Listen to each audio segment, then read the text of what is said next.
Okay, here we go. Today we're going to be changing this receptacle. The power has just been turned off. I checked with my breaker finder, which I have a video of, and you can see it in my channel. Like always, loose. And the power has been shut off, but like always, I will confirm also with my contactless voltmeter. And of course, this should be done by a licensed electrician. Electricity is dangerous. I'm gonna gently pull this out a little bit, and now go in there and check with my contactless meter to reconfirm, even though I know the breaker is off. And also, it's nice to check to make sure back there there's no other wires. Oh, that's because I hit it. No other wire back there that could be hot. That's just traveling through here. Doing a little pit stop there, but nope, everything is good. And we will be changing this into a decor to go modern, and also the Decora is gonna have the new faceplate, not the regular Decora faceplate, but the one that I love that doesn't have any screws. So let me see, this is open enough here to just slide out, because I'm not removing the screws out completely. And you can see why not in other videos, but I'm going through it in depth. But it's basically easier to hook up to the other one by opening and putting it through, because the other ones, the brand new one, is going to come also with them partially out, and I don't want to have to pull them out completely, the screws. So if I pull it out completely, the screws, you're going to have to do the same thing on the other one to put those wires that are already kind of crimped together. So yeah, this is the way I do it.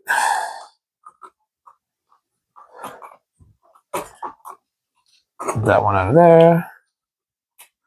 And you'll see now when I do the other side.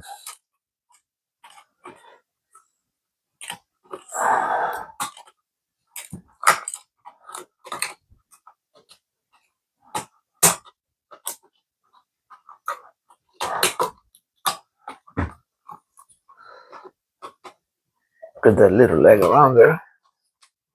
That's why I opened it a little bit first with the screwdriver.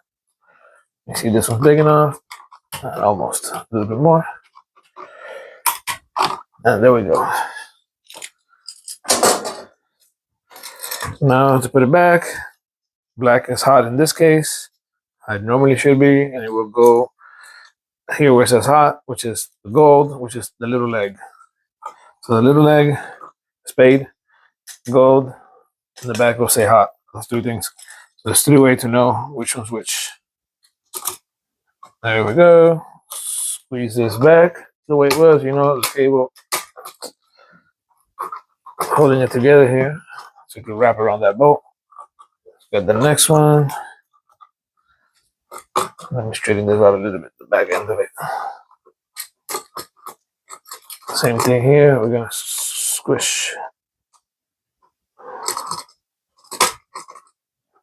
I'm doing it at a weird angle, trying to see, the best the camera can catch. And let me tighten that up. I mean, I could do them all, but just to be able to twist it better so you can see. Hold on. That one didn't go over the little piece there, little twist. It's a little tab there in the middle. The reason why there's 2 hots and 2 neutrals in this particular case is because it's daisy chaining. Power's coming in through, one of the hots, for example, and going out, in this case, from the other hot to another receptacle. How I know that is because the tab in the middle that connects both of these is connected. That means that power is going through here, passing over here, and going out to feed another receptacle here. If that tab were to be off, that means that you would have 2 hots, and one feeding one side and one the other. Very unusual to see that. That'll be more in a place that you can have 2 things of high consumption, like 2 microwaves. So you want to have 2 independent breakers for each one. Generally speaking, when they're together, the little metal tab that you should be there. Now, when it's going to be like I said, with two separate breakers, because you're gonna have these independent, then both of these lines will be hot and dependent from two different breakers coming in. And that tab, you go back and forth and you take it off, and it breaks off, and these two are isolated. But in this case, they're together. They just you just bring one hot in, and then the other one's taking out somewhere else. Let me get the pliers here. Come over to the chrome-looking bolt, which is associated with the big spade, and on the back it'll say white. And again, all these colors, this is like a standard in most places, but you gotta check your building code to make sure, especially if you're in another country.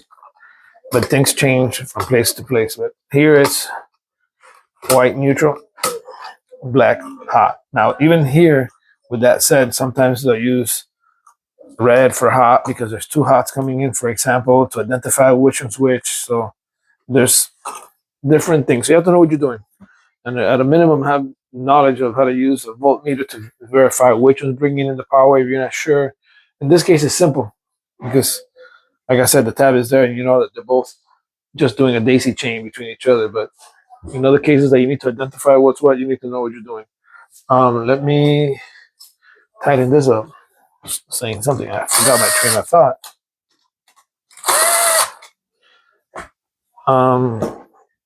Oh, I need to back off this one a little bit because the ground, when you're doing on this particular ones that are 15 amp and I'm putting a 12 gauge wire, these grounds don't fit here easily over the little hump of the little tab, so you gotta pull that one out a little bit.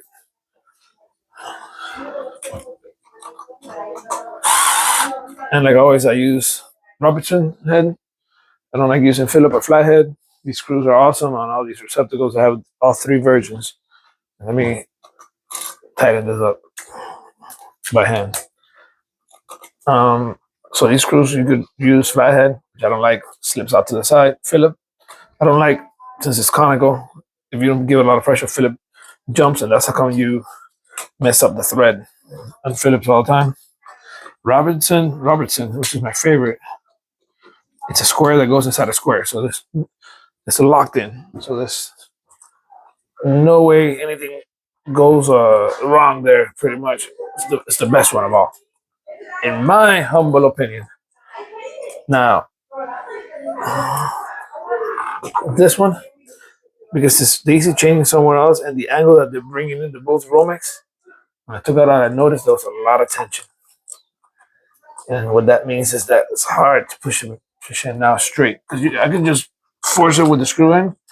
But trust me when I tell you, this thing will end up at a little angle one way or the other, which won't be cool. So I need to get it as good as possible by hand first. So later, it's not all crooked. There you go. I think that one should do it.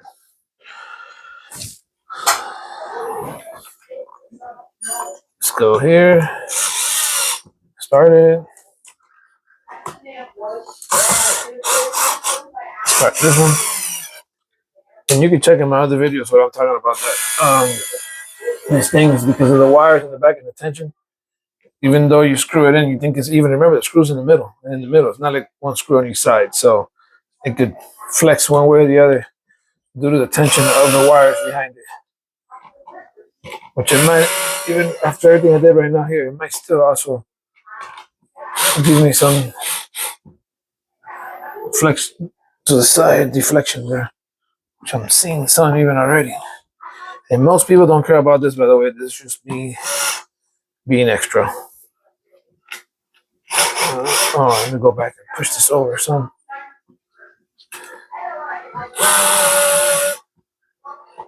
Is it straight? A little bit this way.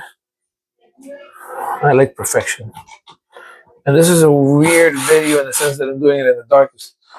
Turning off that breaker turned off the light fixture in here. Well, we have this shadow and flashlight, but I guess I'm showing you what it's really like to work electrical, because sometimes you will be working pretty much in the dark except for your flashlight. So now we're gonna go ahead with these style. I told you have no screws, so you have to put this on first. We get the little screws for that. Some of these come with the screws on, and you can see that on some of my other videos. They come with the screws on; they're already pre-put. Some of them bring it in a bag. It sucks. It's nice when they're already there. You don't gotta pick through the bag to get them out. That's how it is.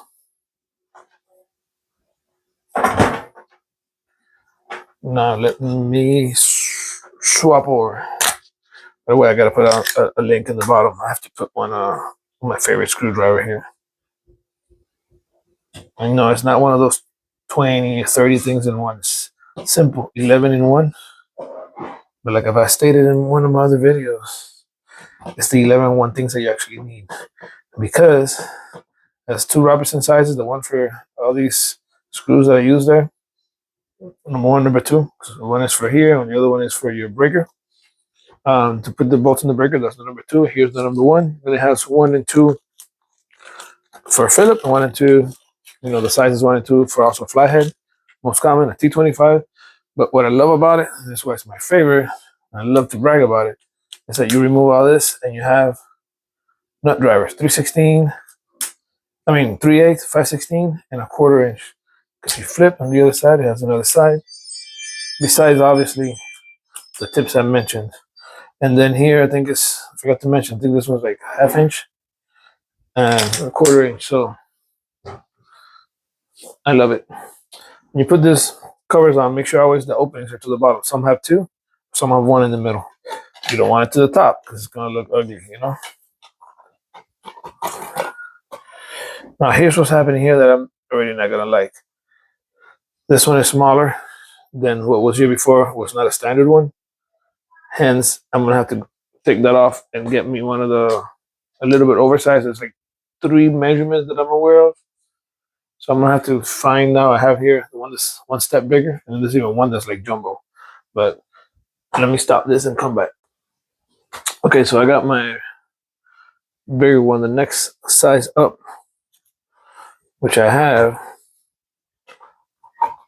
And let's see how close it gets, if it will cover it. But regardless, I know I could put the other piece right over it and check, but it doesn't matter because I don't have a bigger one. So this is going to be as good as it gets for now.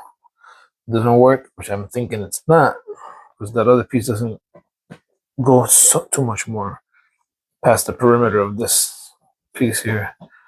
But I still have to order it, so because I don't have one of the, I guess, super jumbo size or something. So this will do for now.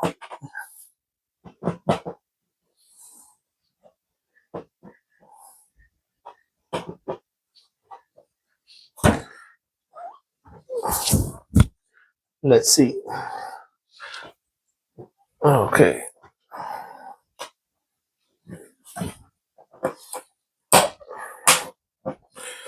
So you see, yeah, it's still going to show a little bit there, but that's not my main concern because I don't want to cover. What I need to fix real quick is that this is a little bit, the receptacle is a little bit sideways, which is what I mentioned that happens all the time because, let me not take it out all the way. Let's see if I can manipulate it by just removing that. And I'm forcing it a little bit here from the back. See, I'm removing the actual receptacle there. Let me see if I could. No, it ain't gonna work. The whole thing has to come off.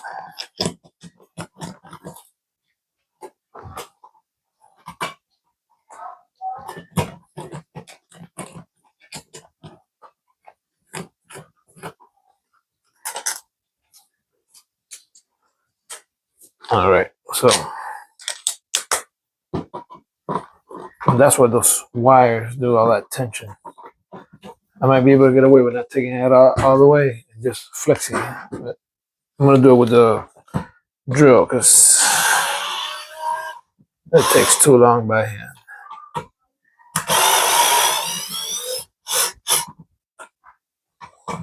I take it all the way out. Forget it. I'm not gonna struggle because I could do more putting it all the way out and turning it right here. That way. You don't want to overdo it either, because then you're all the way on the other side. But you want to pass it a little bit because then it flexes back.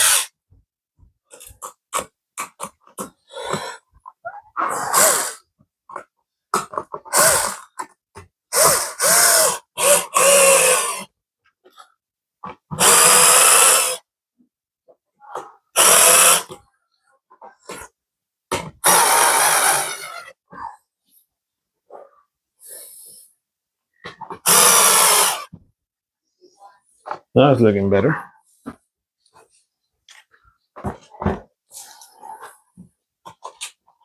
Actually, before I do that, let me see if it's really even. It's looking better, but for some reason, this end here is going in. So what I'm going to do is a little hack here. Because it's not that the box is back or that the ears go through here, which I've shown in another video, and you got to put spacers behind it. It's just that it's a little bit crooked itself, the box. So I'm going to bend this ear back a little bit, and you'll see what it'll do. Because apparently that is the problem that I'm having there. Unless, see if I put a spacer back there, because I want to bring that one up, it's going to be too much, I believe. I'm going to give it a shot. Let's give it a shot with one little spacer there. But if not, what I was going to do is bend this little leg back. But that's like a little fix that with time, after a lot of use, it's going to fail. Remember, here you're giving pressure, pushing in and out. It's not like a switch. Now, yeah, the box itself is too much crooked there. So let me try one of these, but I'm going to do a little hack on it. So one of these spacers. But I'm only going to use it, not just the one piece, because I'm only getting one piece here because it's very little bit with that sunken there. But I'm actually also going to cut back one of the little Lego things from this side so it could be a little bit twisted there. Let me get the snips here.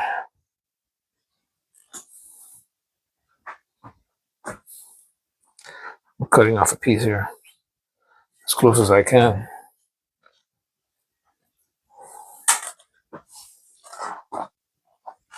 So that that side can sink in.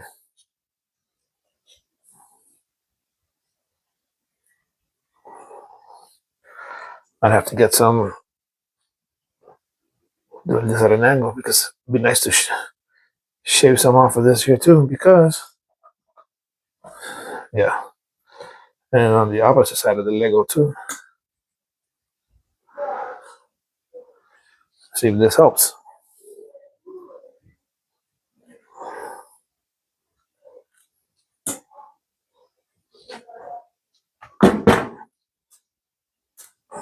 And I'm going to put that lower end that way. I'm going to take off some more.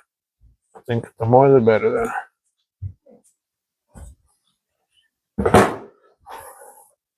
You see?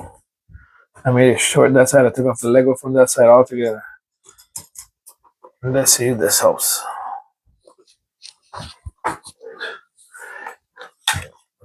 Because that box is crooked. And of course, that's the way it was put onto the beam. You know, that 2x4 or whatever. That stud is. And when I'm removing sheetrock here to fix this little abnormality. So that's how it's want to go. It's going to go like that. Because no one would notice that, by the way. Again, this is just me being extra here because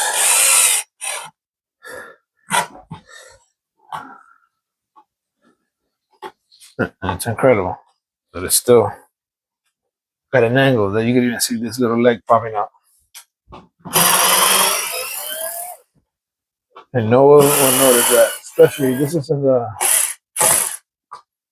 that's not a room that anyone else is going to see. This is the laundry room.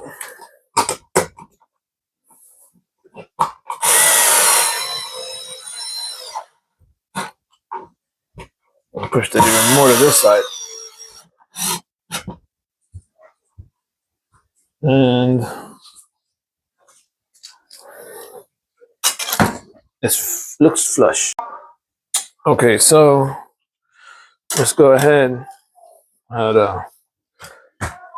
information coming to me that I had to end that video and start it again. Oh, gotta get the Philip. So yeah, that little tab is back there is working better. And again, this isn't the laundry room, so it doesn't have to be perfect, but it's going to be a lot better now because I can see it.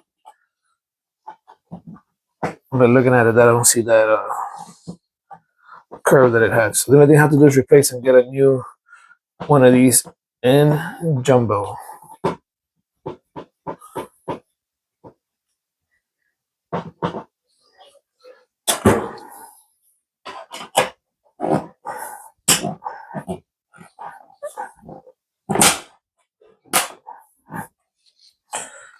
A lot of snapping there. So yeah, it's pretty good. But when I get the bigger one, I might fool around with it a little bit more, but yeah, it's pretty good. All right, catch you on the next one. Okay, I know I said bye, but just want to show you a front view and how this side can still be seen, and this is a little bit in. But oh, and also I'll be putting a description of some of the tools I used at the bottom of the video. So now for the second time, catch you on the next one.